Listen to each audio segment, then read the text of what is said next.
Hello students, welcome to iExamB. My name is Anshul Malik and I am your reasoning mentor. Students, जैसा कि आप सभी जानते हैं कि IBPS ने क्लर्क 2021 की नोटिफिकेशन ऑफिशियली पब्लिश कर दी है और इसकी एग्ज़ाम डेट्स भी आपको मालूम है। प्रीलिम्स का एग्ज़ाम 28 अगस्त से स्टार्ट हो जाएगा। दोस्तों, ध्यान देने वाली बात यह है कि IBPS क्लर्क की जो वैकेंसी है इस साल वो लगभग 6000 के पास है, जो पिछले साल से हम कंपेयर करेंगे तो ऑलमोस्ट डबल है। तो आप सभी के पास ये गोल्डन अपॉर्चुनिटी है in order to secure a job in IBPS clerk recruitment. तो आज के सेशन में मैं आपको बताऊंगा कि किस तरीके से आप अपने रीजनिंग सेक्शन को प्रिपेयर करेंगे, क्योंकि अगर हम प्री की बात करें या मेंस की बात करें, reasoning one of the most important section रहता है दोनों ही फेस में। तो आज की वीडियो में मैं आपको स्ट्रैटेजी बताऊंगा कि किस तरीके से आप अपने रीजनिंग को टारगेट कर सकते हैं। स्टार्ट करने से पहले स्टूडेंट्स, मैं आपको एडवाइस देना चाहूँगा कि iExamB की साइट पर फ्री मॉक टेस्ट हैं, तो IBPS क्लर्क के जो मॉक टेस्ट हैं आप उनको दें ताकि आपको अपनी स्ट्रेंथ और वीकनेस का अंदाज़ा हो और आपको किस डायरेक्शन में अपनी स्ट्रैटेजी को मोल्ड करना है या प्रिपरेशन को मोल्ड करना है उससे आपको बिल्कुल पता चल जाएगा। तो my first advice is attempt free mock test given on the iExamB platform. साथ ही साथ मैं आपको बता दूं कि iExamB ने IBPS क्लर्क के लिए एक्सक्लूसिव ऑनलाइन कोर्स लॉन्च किया है, जिसके कुछ इंपॉर्टेंट फीचर्स हैं जैसे 375 video lesson, study notes, practice question, difficulty based chapter test and 25 full length mock test. साथ ही साथ कुछ इंपॉर्टेंट फीचर्स हैं जो स्टूडेंट्स की रिक्वायरमेंट के हिसाब से हमने लॉन्च किए हैं, जैसे आपको यहाँ पर पर्सनलाइज स्टडी प्लान मिलेगा, 1-to-1 इंटरेक्ट कर सकते हैं आप फैकल्टीज़ के साथ, रेगुलर गाइडेंस मिलेगी आपको हमारे मेंटर से और लाइव डाउट क्लैरिफिकेशन क्लासेस मिलेंगी। अगर आप इंटरेस्टेड हैं आप साइट पर जाके फैकल्टी प्रोफाइल विजिट कर सकते हैं and if you are interested you can enrol for this particular batch. मैं जल्दी से आपको कुछ इंपॉर्टेंट डेट्स बता देता हूं जो आपके लिए बेनिफिशियल होंगी। जैसा कि आप जानते हैं कि IBPS क्लर्क का नोटिफिकेशन ऑलरेडी रिलीज़ हो चुका है। इसको ऑनलाइन अप्लाई करने का जो प्रोसेस है वो 12 जुलाई से स्टार्ट हो गया था और 1 अगस्त तक ये एप्लीकेशन प्रोसेस एंड हो जाएगा। तो आप जल्दी से जाके रजिस्टर कर सकते हैं अपने आप को if you are interested in appearing for IBPS clerk 2021। Students, आप जानते हैं कि जो प्रीलिम्स की एग्जामिनेशन डेट है वो भी रिलीज़ हो गई है। 28 अगस्त, 29 एंड सितंबर 4 को इसका एग्ज़ाम कंडक्ट कराया जाएगा और रिज़ल्ट इसका सितंबर मंथ में आ जाएगा। साथ ही साथ अगर मेंस की एग्ज़ाम की बात करें तो आपका मेंस एग्ज़ाम 31 अक्टूबर 2021 को होगा। तो आपके पास प्रीलिम्स की तैयारी के लिए 1 से 1.5 महीने का समय बचा है और आपके लिए मेंस की तैयारी के लिए 3 महीने का समय है। तो आप अपनी तैयारी आज से शुरू कर दें क्योंकि समय बहुत कम है और जो कंपटीशन है वो बहुत ज़्यादा। अगर एग्जामिनेशन पैटर्न की बात की जाए तो प्रीलिम्स एग्ज़ाम में रीजनिंग का जो वेटेज है वो 35 मार्क्स का है। तो अपने आप में ये बहुत इंपॉर्टेंट सेक्शन है दोस्तों, क्योंकि मेंस एग्ज़ाम में भी जो रीजनिंग है वो 60 मार्क्स आपका कैरी करता है। तो reasoning is one of the most important section और हमें तैयारी इस तरीके से करनी है ताकि हम अपने प्री और मेंस को दोनों को एक साथ टारगेट कर सकें। तो हम टॉपिक वाइज वेटेज की बात कर लेते हैं कि रीजनिंग सेक्शन को अगर आप टारगेट कर रहे हैं, चाहे वो प्री की बात करूं या मेंस की बात करूं, तो किस किस टॉपिक को आपको कितना वेटेज देना है और उसकी तैयारी कैसे करनी है। दोस्तों, मैंने यहाँ पर कुछ टॉपिक्स लिखे हुए हैं, मैं स्टार्टिंग से स्टार्ट करता हूँ। अगर हम कोडेड इनइक्वालिटी की बात करें तो यहाँ पर आपसे 3 से 5 क्वेश्चन पूछे जाते हैं। दोस्तों, कुछ टिप्स हैं, कुछ ट्रिक्स हैं जिसकी हेल्प से आप कोडेड इनइक्वालिटी को अच्छी तरीके से मास्टर कर सकते हैं।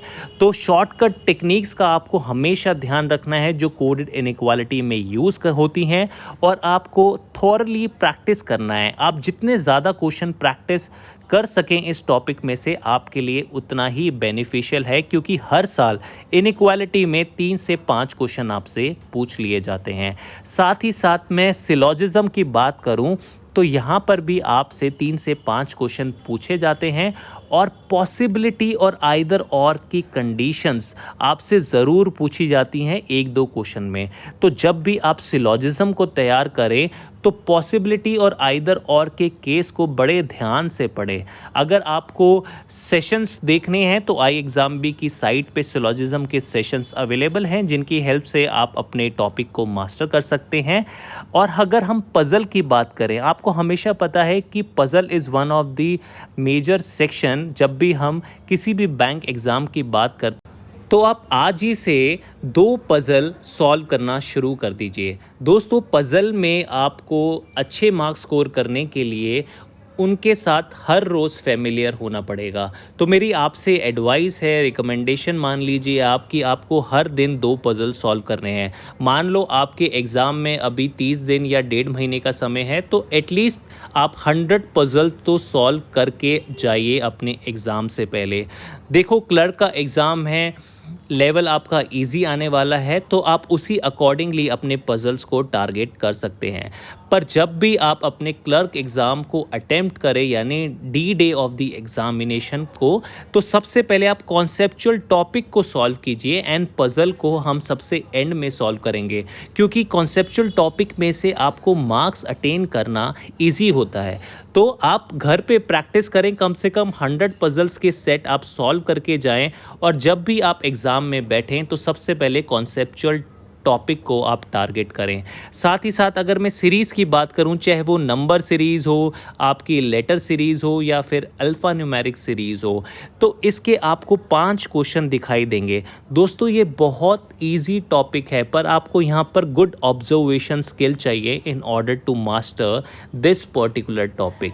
तो आप क्या करें, आप प्रैक्टिस करें और साथ ही साथ अपनी एक कॉपी में लॉजिक्स लिखते चलें। जब भी आपको कोई भी सीरीज़ का, नंबर का, लेटर का, अल्फ़ा न्यूमेरिक का कोई भी नया लॉजिक मिले, तो आप उसको अपने डिक्शनरी में ऐड करते चलें, क्योंकि ये जो टॉपिक है वो आपको स्कोर कराने में हेल्प करेगा और आपको प्री में और मेंस में सीरीज़ के सवाल ज़रूर दिखाई देंगे।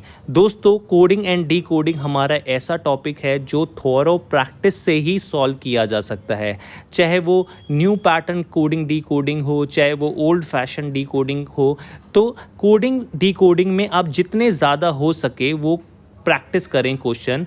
अगर आपको मॉक टेस्ट से क्वेश्चंस मिलते हैं आप, तो वहाँ से भी आप अटेम्प्ट कर सकते हैं। Similarly the case with your order ranking. तो ऐसे टॉपिक्स में आपको थॉरो प्रैक्टिस ही काम आएगी। साथ ही साथ अगर मैं डिस्टेंस डायरेक्शन की बात करूं या ब्लड रिलेशन की बात करूं, तो आपको डायग्राम बनाने में बहुत प्रैक्टिस होनी चाहिए कि आप सारे डायग्राम को ईजिली ड्रॉ कर सकें, और ऐसा आपको तभी हो पाएगा जब आप इनकी घर में बहुत ज़्यादा प्रैक्टिस करें। तो plotting proper figure, plotting family tree is the key in order to secure like more marks out of these 2 topics। साथ ही साथ अगर मैं इनपुट आउटपुट की बात करूं, तो इनपुट आउटपुट आपका one of the major topic है। प्री में भी और मेंस में भी इनपुट आउटपुट से क्वेश्चन आपको देखने को मिलेंगे, और मेरा आपसे ये रिकमेंडेशन है कि आप न्यू पैटर्न के इनपुट आउटपुट को प्लीज़ फोकस करें, प्रैक्टिस करें, क्योंकि आजकल वही पूछे जा रहे हैं। तो टॉपिक मैंने आपको बता दिए हैं, आप हर हफ्ते 2 टॉपिक को टारगेट कर सकते हैं in order to prepare for your upcoming clerk exam. तो कुछ यूज़फुल टिप्स हैं जिनको आप फॉलो कर सकते हैं in order to score like good marks in your upcoming clerk exam. सबसे पहले आप क्वेश्चन को ध्यान से पढ़ें। मैंने बहुत सारे स्टूडेंट्स को देखा है कि वो क्लियर ही नहीं होते हैं या क्वेश्चंस की डायरेक्शन को ही ध्यान से नहीं पढ़ते हैं कि एग्ज़ामिनर पूछना क्या चाहता है। तो क्वेश्चन की डायरेक्शन को ध्यान से पढ़ें और उससे आप अपने क्वेश्चंस को सॉल्व करने की कोशिश करें। दूसरी मेरी एडवाइस है कि आप हमेशा जब एग्ज़ाम में बैठे हों तो शॉर्ट क्वेश्चंस को टारगेट करें। मैंने आपको पहले भी बताया है कि बहुत सारे स्टूडेंट्स ऐसे होते हैं कि मॉक टेस्ट या फिर रियल जो टेस्ट है आपका, उसमें आप पज़ल सॉल्व करने लग जाते हैं। आपको ऐसा लगता है कि पज़ल आप सॉल्व करेंगे तो आप ज़्यादा मार्क्स स्कोर कर पाएंगे। तो ये टेक्निक बिल्कुल गलत है। आपको पज़ल पहले सॉल्व नहीं करना है, आपको सबसे पहले कॉन्सेप्चुअल टॉपिक को टारगेट करना है, जैसे syllogism, inequality, coding decoding, series के क्वेश्चन। तो आपको सबसे पहले शॉर्ट क्वेश्चन से अपने मार्क्स को इंक्रीज करना है और रेस्ट ऑफ द टाइम जो आपको बचा है उसमें आपको पजल करना है। आपके पास बहुत टाइम बचेगा अगर आप इस टेक्निक को अपनाएंगे, और साथ ही साथ जो मैंने आपको मंत्रा बताया है कि आपको घर पे कम से कम 100 पजल सॉल्व करने हैं इन अपने पेपर में अपीयर होने से पहले, तो ये टेक्निक आपके लिए काम आएगी। और आपको शॉर्ट टेक्निक का यूज़ करना है। बहुत सारे लोगों को शॉर्ट टेक्निक्स के बारे में मालूम नहीं होता, पर मैं आपको बताऊं कि हर एक कॉन्सेप्चुअल टॉपिक में रीजनिंग के शॉर्टकट टेक्निक्स हैं। तो सबसे पहले उनको गैदर करने की कोशिश कीजिए। अगर आपको नहीं पता तो आई एग्ज़ाम बी का कोर्स आप परचेज़ कर सकते हैं। हमने हर एक कोर्स वीडियो में शॉर्टकट टेक्निक्स बताने की कोशिश की है। साथ ही साथ अपने कॉन्सेप्ट्स को क्लियर कीजिए। देखो दोस्तों, कॉन्सेप्ट्स क्लियर करना बहुत इम्पॉर्टेंट है। अगर आप किसी भी एग्ज़ाम की तैयारी कर रहे हो तो सबसे पहले कॉन्सेप्ट क्लियर करो, उसके बाद प्रैक्टिस करो, ठीक है। और प्रैक्टिस ऐसी होनी चाहिए कि क्वेश्चन किसी भी फॉर्मेट में आ जाए उस टॉपिक में से, आपका वो सही होना चाहिए। और वो कब होगा? जब आपको ये दोनों चीज़ें अच्छी तरीके से आती हों, यानी कॉन्सेप्ट्स भी आते हों और शॉर्टकट टेक्निक्स भी आपको मालूम हो। शॉर्टकट टेक्निक्स आपका टाइम सेव करेगी इन ऑर्डर टू अटेम्प्ट आपके पजल्स वाले क्वेश्चन। तो शॉर्टकट टेक्निक्स में मैं बार बार फोकस इसलिए दे रहा हूँ। आप डायग्राम बनाना सीखें दोस्तों। ब्लड रिलेशन, डिस्टेंस, डायरेक्शन या फिर कोई से भी टॉपिक में जहाँ पर डायग्राम की नीड है, आप डायग्राम से सॉल्व कीजिए, क्योंकि वो आपको क्विक रिजल्ट देंगे। तो डायग्राम का बहुत इम्पॉर्टेंट रोल है in order to score more marks in your reasoning section. आपको हमेशा कॉन्सेंट्रेटेड रहना है। मैं देखता हूँ कि आप तैयारी के दौरान, यानी इनिशियल फेस ऑफ प्रिपरेशन में, तो कोशिश करते हैं कि हाँ मैं 4 घंटे का स्केड्यूल बनाऊंगा या 5 घंटे का स्केड्यूल बनाऊंगा, पर धीरे धीरे आप कंसंट्रेशन लूज़ कर जाते हैं और अपने एग्ज़ाम में अच्छा स्कोर नहीं कर पाते। साथ ही साथ आपको टाइम मैनेजमेंट करना आना चाहिए and you should be quick thinker, क्योंकि आप क्विक थिंकर नहीं बनेंगे तो आप कट ऑफ में कम मार्क्स स्कोर करेंगे। तो you have to like effectively manage your time and you have to be quick thinker. तो ये सब टिप्स हैं जो आप फॉलो कर सकते हैं in order to excel in your IBPS clerk exam 2021। I hope आपको ये शॉर्ट एंड क्रिस्प सेशन पसंद आया होगा, and thanks for watching I exam B.